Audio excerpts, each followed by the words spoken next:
Hey guys, it's Dave. If you're a subscriber, you probably already know that I am a pretty big investor in Rocket Lab. I've been doing a lot of research on it lately, actually. Oh, and by the way, if you're not a subscriber, why not? What haven't I done? Come join us. It's fun. Also, just wanted to mention that we're trying to get a Discord community going. Link down in the description where we just talk about stocks and ideas and generally hang out and, have a good time. So if you want to share ideas as an investor, try clicking the link down below and joining our Discord server. And really trying to build a thesis around the company, develop a really deep understanding of the company, not just on the financial side, but also about the business and their business prospects. So I look into competitors and potential risks, as well as project out how I think they're going to do in the future.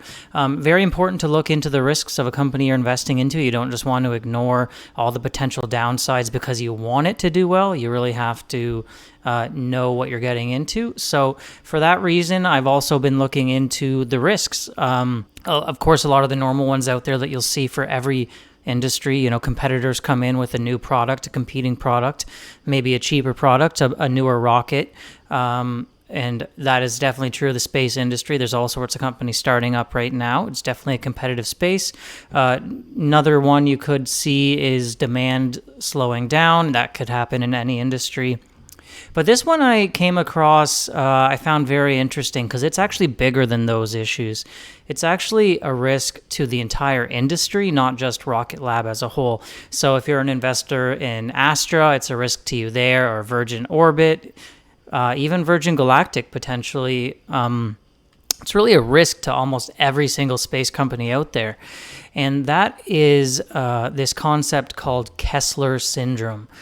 If you're not familiar with Kessler syndrome, to explain it simply, what it basically is when you start getting so many satellites in orbit in very close proximity, and you also start getting a lot of orbital debris floating around up there, because really what happens is the higher an object is in orbit, the less atmospheric drag it experiences and the longer it lasts in orbit. So if you get a piece of debris flying around at a high enough orbit, it'll stay up there for decades or longer and just be a danger to other satellites in that orbit.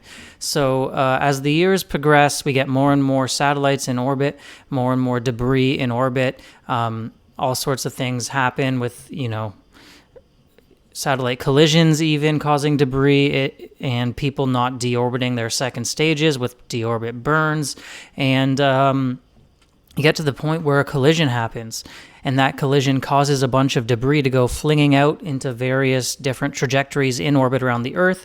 Each piece of debris, even if it's extremely small, is traveling extremely fast, faster than a bullet even. So even one small piece of debris hitting a satellite can do massive amounts of damage, which causes more debris. And that new debris will hit a new satellite or a new piece of debris, causing more damage, which will hit new pieces of debris and new satellites and cause more damage. And you just get this cascading effect where it falls completely out of control, and you just have massive portions of orbit which are no longer accessible to satellites, potentially really risking the entire space industry.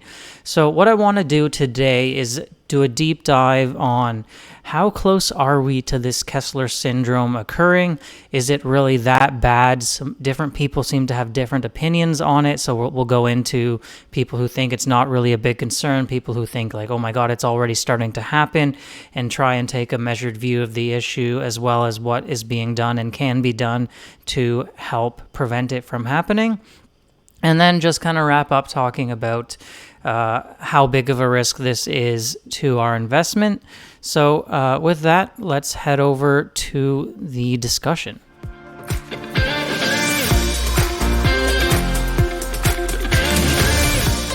So just to start off with a brief background on the Kessler syndrome and get you a more technical explanation, it was originally proposed by a NASA scientist back in 1978.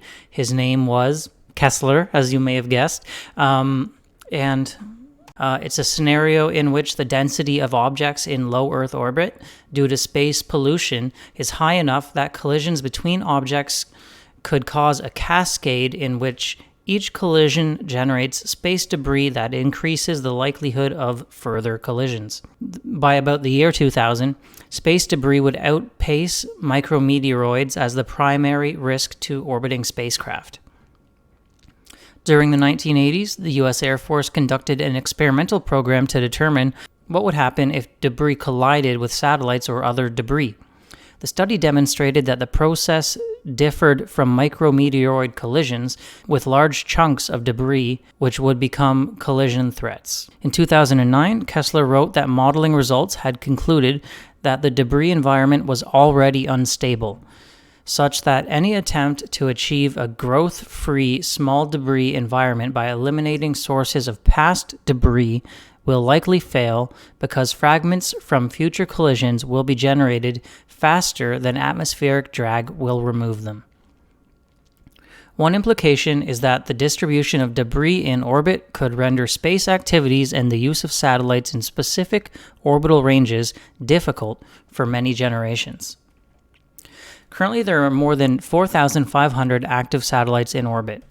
While it took more than 5 decades to reach 1,000 simultaneous active satellites, the growth in the active orbital population has exploded over the last decade.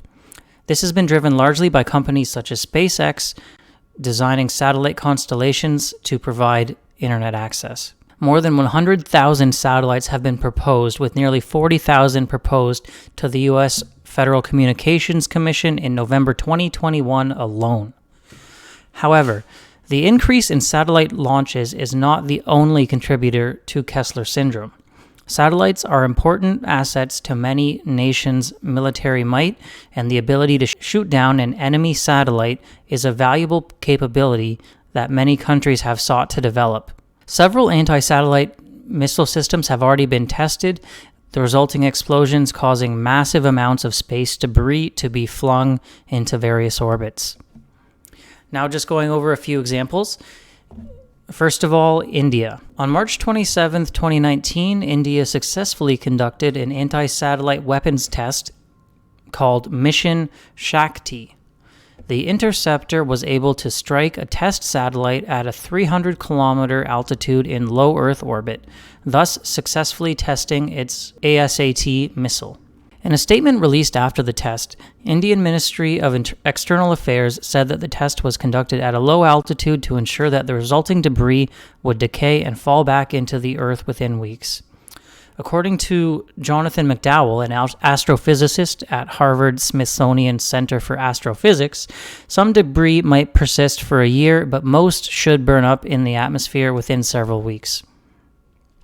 However, Brian Whedon of the Secure World Foundation agreed, but warned of the possibility that some fragments might get boosted into higher orbits. The U.S. Air Force Space Command says that it was tracking 270 pieces of debris from this satellite test alone, and that doesn't include any smaller pieces that may have been unable to be tracked.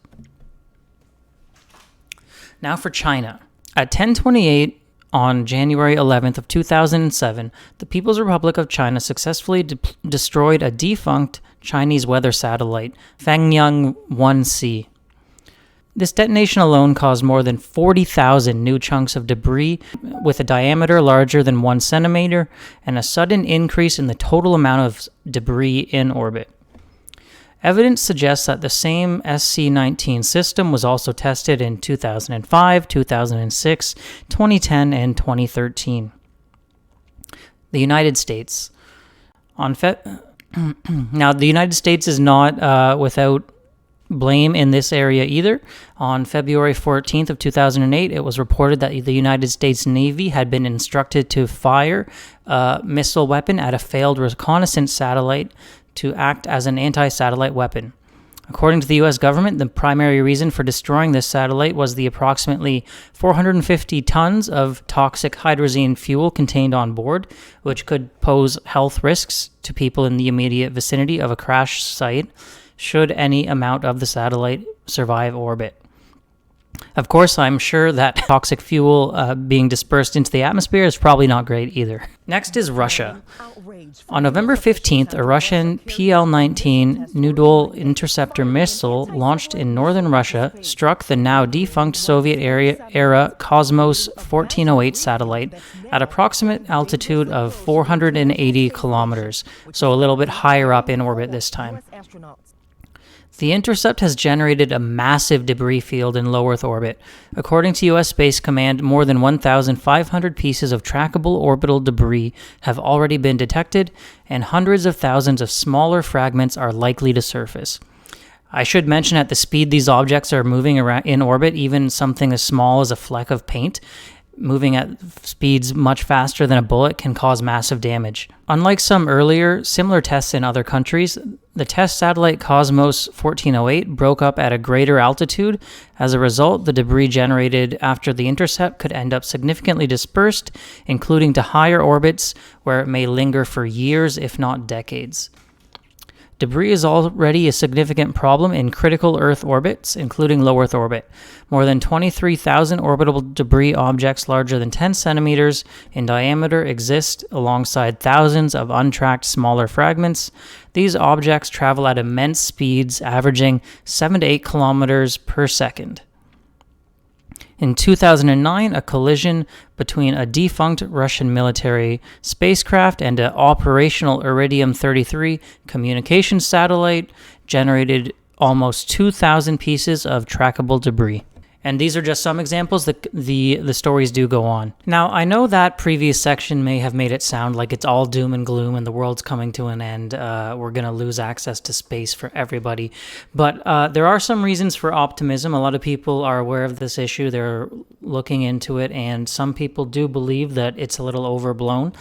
Elon Musk, for instance, has stated that he believes there's plenty of room up there. It's a big place, and the risks are being addressed. Also, I do need to mention that those simulations and you saw previously showing the various satellites are not to scale. And if you were really looking at that view of the Earth, those satellites would be so small that you wouldn't be able to even see them. So the dots are overlapping in those animations could be tens of kilometers apart, sometimes even further.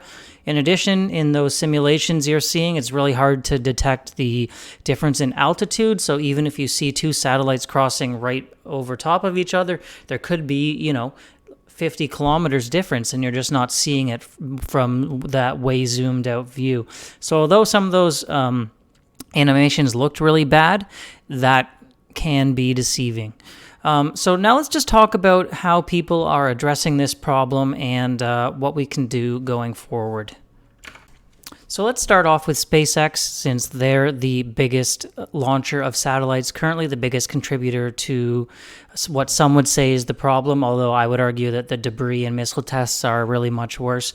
But nevertheless, they are definitely contributing to the most satellites in orbit right now. So on April 17th of 2020, in a document to the FCC, SpaceX requested a lower altitude of 540 kilometers and 570 kilometers for their Starlink constellation. The lower orbits will help ensure the satellites re-enter the atmosphere in a shorter time in case of failure. So as we mentioned previously, there's more atmospheric drag at these lower altitudes, and therefore if they're at a lower altitude, they won't stay up in the atmosphere as long in the case of collisions or failures. They also initially deploy these satellites to a much lower altitude and slowly raise them up using their boosters. So they launch to 350 kilometers and then raise themselves up in the coming weeks and months, meaning if you deploy a satellite and it fails to respond properly to commands or it just dies, it will deorbit even faster. We see a chart here of altitudes and how long the orbital lifetime lasts of a satellite. So we can see Starlink is way down near the bottom. We're looking at probably about 5 to 8 years, I would guess, for a satellite to deorbit if it doesn't boost its orbit with its thrusters. SpaceX has developed and equipped every SpaceX satellite with an onboard autonomous collision avoidance system that ensures it can maneuver to avoid potential collisions with other objects. If there is a greater than 1 in 100,000 probability of collision, which is 10 times lower than the industry standard, by the way, satellites will plan avoidance maneuvers automatically. They also reduce the chance of small debris will damage the satellite using a low-profile chassis and using Whipple shields to protect key components, reducing the exposure with extensive battery pack protection and failure modes that do not create secondary debris. So I don't know if you've seen Starlink satellites, but they're very thin, kind of flat. So it's a very low profile and less likely to encounter a collision than a larger satellite. Moving on to Rocket Lab now. So Rocket Lab performs deorbit burns on the second stage of their Electron rocket to ensure that it doesn't remain in orbit for longer periods of time than it needs to. There's not a lot of rules around this internationally, and a lot of former countries have just kind of let their second stage float around up there and re-enter whenever it may. So in addition, Peter Beck has said in an interview that they take the position of trying to be polite Kiwis and ensure they don't leave any junk or garbage behind, and they clean up after themselves. Rocket Lab also signed a deal with Astroscale out of Japan to launch and deploy a space junk cleaning satellite in 2023, which is one of the world's first technology demonstrations of removing large-scale debris from orbit. The ability to actively remove satellites and debris from orbit at the end of their operational life will play a key role in ensuring the sustainability of space in the future. So not only are we trying to clean up after ourselves and no longer leave so much debris when we launch, we're also actively cleaning up the debris that is already in orbit. So in terms of regulations, it really is a mixed bag, unfortunately. The U.S. has established national practices that require operators, including the military, as well as various companies and government bodies, to plan for the safe disposal of orbital debris. Other spacefaring nations, including Russia, China, and the European Union, have similar national guidelines. There are no international treaties, though, so these are non-binding, and there's no international repercussions for a country that does a bad job at this or even tests an anti-satellite missile, such as we saw from China, Russia, and India. The only thing they may encounter is a bit of bad press, which they don't really worry too much about. So continuing on about regulation, the existing international laws on space debris have a big flaw. The present international space laws are only concerned with the use of space, not with the problem of space junk. There's no law that talks about the problem of space debris, and there's no law to prevent a country from destroying its own satellites, as I said. The existing laws only discuss the liability of orbital debris and which country owns the object. All the present laws are voluntary, meaning that they're not legally binding in nature. Established space powers seek primarily to draft non-binding voluntary instruments of soft law, not to impede their freedom in space. International organizations and non-government organizations have called for a new binding treaty on space debris, which would make sure that countries and companies deal with their space debris safely and punish them if they do not. One thing that makes dealing with this issue so difficult is the fact that it's really a global problem, so you can contribute to the problem from anywhere, but everyone else has to deal with it. So individual countries can put rules in place, but then if someone else just does whatever they want and creates a ton of space debris with missile tests or something like that, everyone else bears the consequences. It's kind of like global warming, where say certain countries contribute way more to greenhouse gases than others, but the entire world bears the consequences of it, and it makes it very hard to deal with. So we really do need global laws that are binding and have enforcement in place to deal with any breaches in order to make progress on this issue.